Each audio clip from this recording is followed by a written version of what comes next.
This is the second part of the Team 6 presentation. This particular portion is focused on Geni.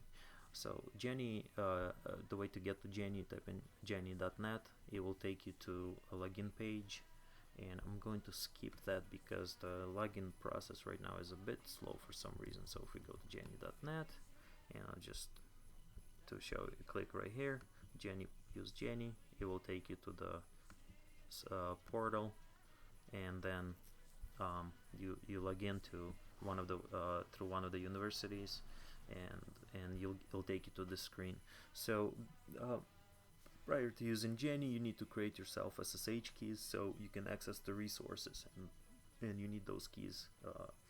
So you go to your profile in the upper right corner, SSH keys right here, and you generate them here.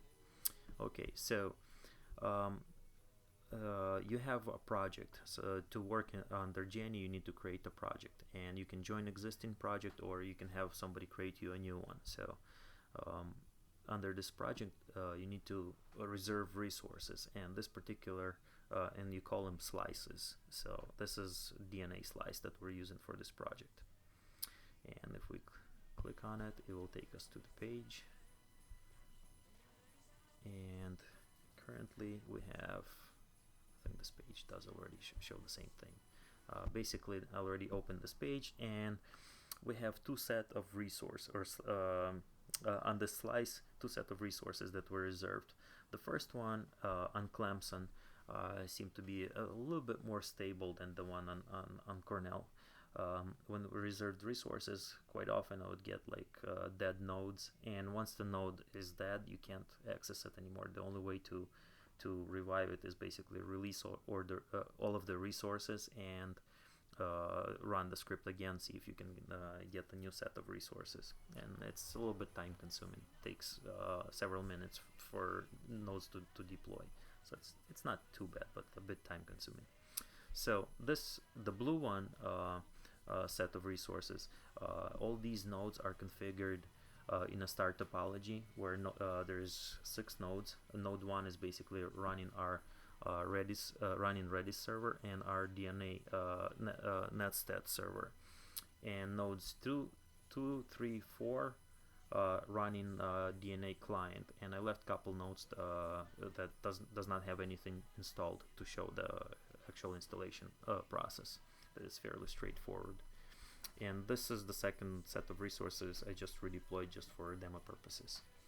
And to see the configuration file, let's see a smaller file right here. This is the first configuration file that I wrote, just with three nodes. And basically you configure here, specify such as an IP address, the network mask, the name of the network devices, and so on, and actual configuration, LAN configuration.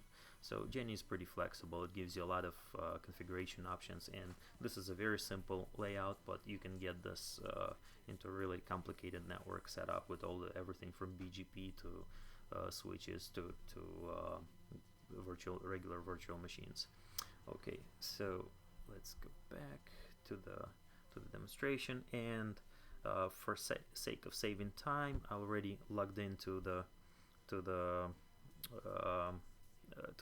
resources. So the first, in the upper right corner, we have our server, so we can see that we're actually running dash. Yes.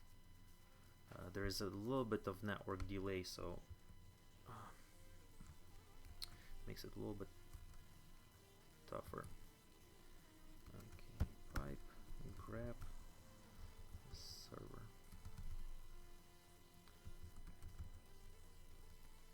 Okay, so we should see two things. The Redis server right here, the process ID 9178, and our DNAstat server with process ID 9283.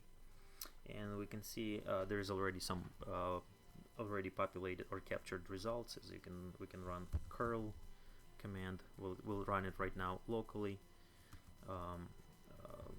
Local host, and it's running on port 8000. And let's do top, and it'll print out basically in JSON format a set of top resources and their count. As you can see, this is one of the IPs that I was hitting locally when running iperf, and this is basically the actual number of packets it caught. Okay, so going on to client 2, let's pico conf dot it's ranking number that is displayed. Okay, so here's the configuration file. Basically, it says this is the network device we're gonna try to open to listen on. This is the server IP that we're going to try to connect, and Redis server port that we're going to listen, and the type of connection we're going to use TCP. Okay, so once this is all good, we're going to connect. So sudo, and we need to run this with sudo command, because to open to listen on a network device in promiscuous mode, you need sudo privileges. So sudo let's see, slash go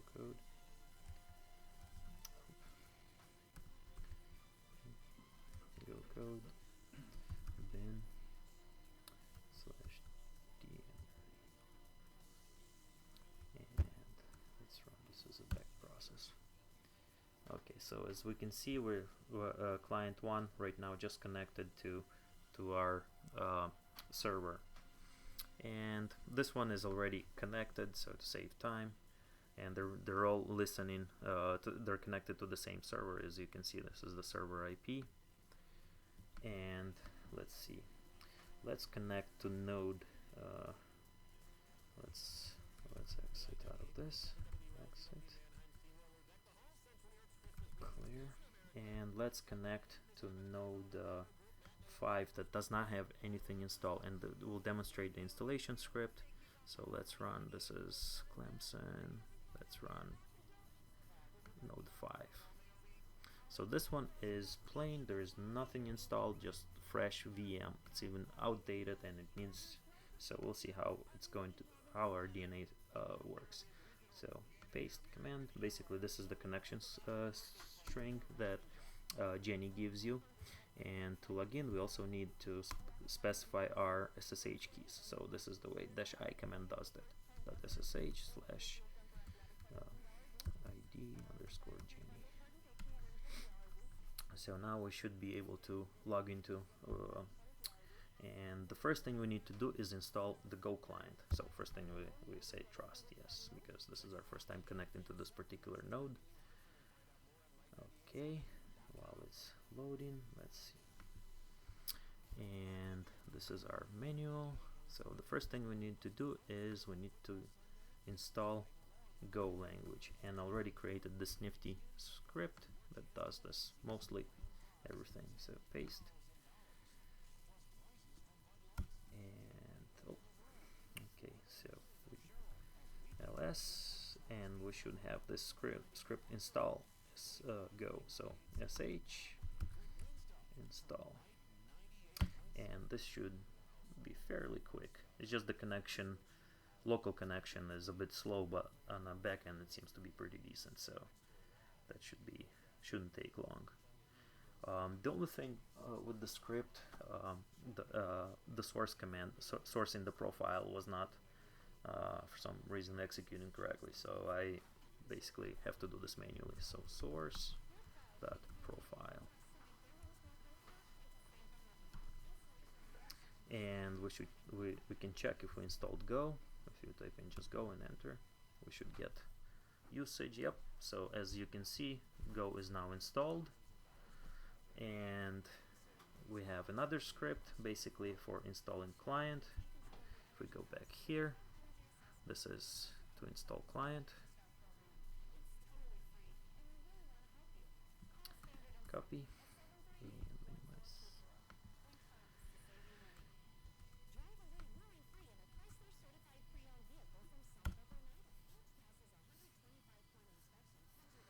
Okay, and we should see it here. Okay, so we have now the script for installing clients. So sh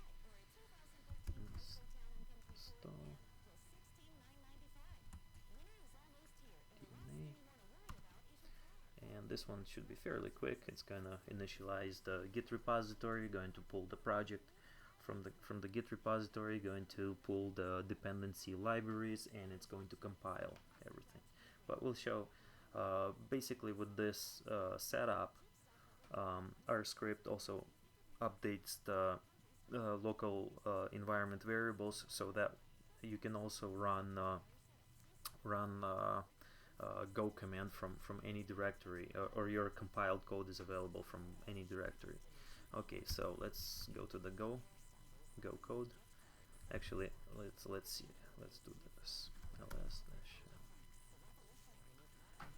Okay, so we can see that this is the newly created directory, go code, and this is where our client code resides. So cd go code, source, git, DNA, and the first thing we need to do is configure the DNA configuration file for the DNA client. So pico JSON.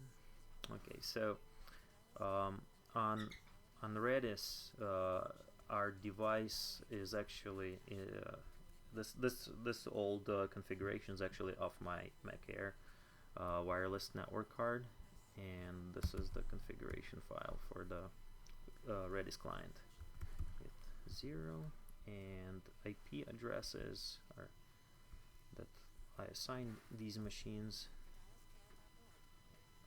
10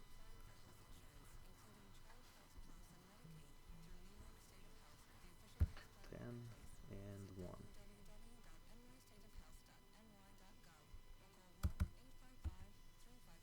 And okay, Control X, yes. Let's save this configuration, and now we should be able to connect. Okay, so to again, as previously explained, we need sudo command, sudo, and our file, the compiled library actually resides in the go code directory, bin /DNA, and let's run this. So in the background, and let's see, network line failed connecting. Oh, okay, so we failed to connect. Let's see, let's kill this process.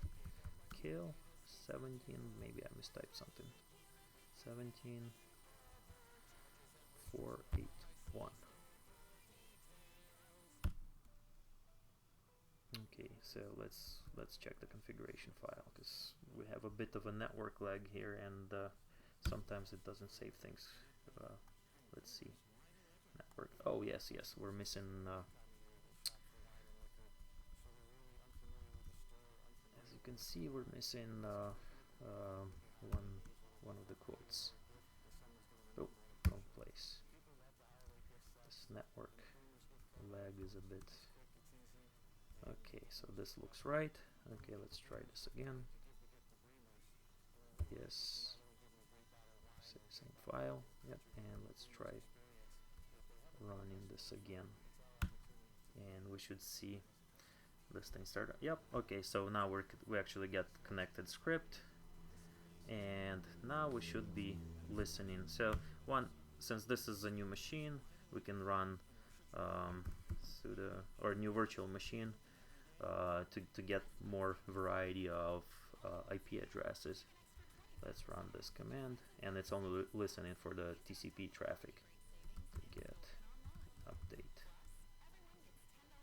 and this should, as you can see, this it's capturing TCP packets right here. So our old, if we look in the upper right corner right here in the server, this is, well, we should see total number. I think we had like a couple 4,000 or something packets before.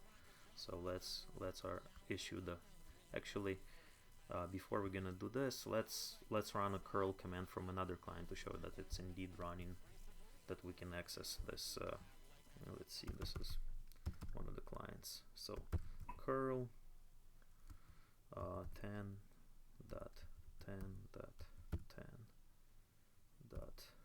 1, and we should see port 800 or 8000. Come on, this lag. Nope. /top.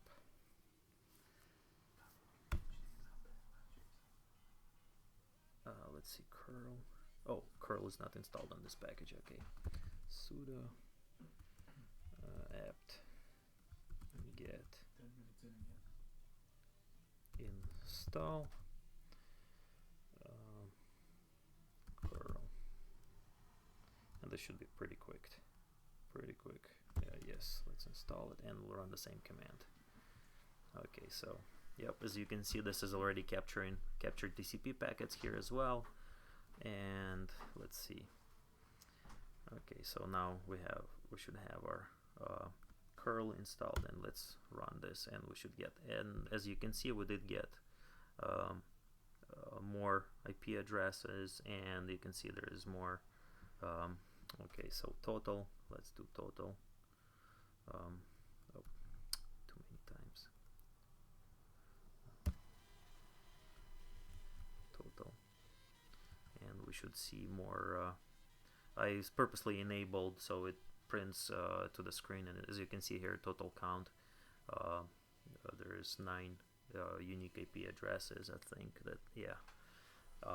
So this concludes the demonstration that all the clients basically work, and we can connect to the Redis server, and from all of the clients they are published, and the server is able to actually capture everything, but there's a bit of a network delayed lag on the network, so demonstrating is a bit prohibiting to show everything at a faster rate, but the client and the server seem to be working at very pretty much network speed at whatever, but the possible network speed, which is 100 megabit network in this case.